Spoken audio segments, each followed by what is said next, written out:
we studied that the process of circulation in human beings requires two fluid mediums.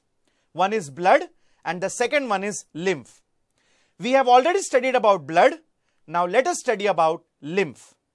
Now what is lymph? Students, we know that blood is made up of two components. So this is the blood, and the blood is made up of two components. One is a liquid component, and second, there are some cells which are present in the liquid component.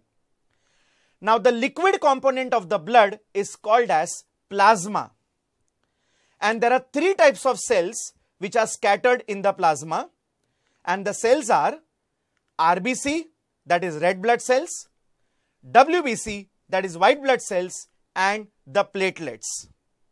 So if we remove the cells from the blood, what remains is only plasma. Now what is this plasma made up of?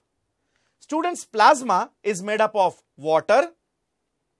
It also contains some amount of proteins and also certain dissolved solutes. That means some of the minerals. Now, this is the heart. You can see the artery which carries blood from the heart.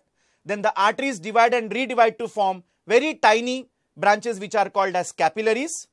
Capillaries are in contact with the body cells, that is the tissues, and from the other end the capillaries join to form the veins. Now students, the tissue cells, they are not very tightly packed with each other, but there are spaces in between, and these spaces are called as tissue spaces.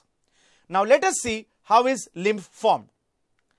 When blood flows through the capillaries, you can see the blood coming out from the heart, flowing through the arteries and then through the capillaries.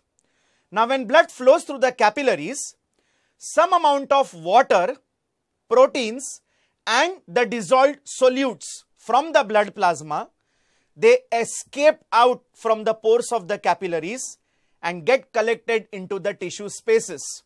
So you can see some amount of water, proteins and solutes coming out from the blood plasma through the capillary pores, and this fluid gets collected into the tissue spaces, and this fluid is called as the tissue fluid. And my dear students, this tissue fluid only is called as the lymph, and lymph is light yellow in color. Now the blood is red in color, but lymph is yellow in color. Why? Because lymph does not contain RBCs. Now lymph is very similar to blood plasma, except that it has very less amount of proteins in it.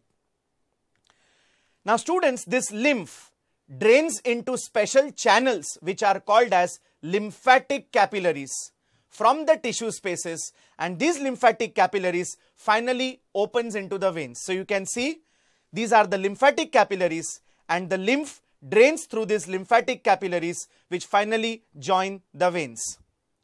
Now the function of the lymph is that it carries digested and absorbed fat from the intestine, and also it drains the excess fluid from the extracellular space back into the blood through these lymphatic capillaries.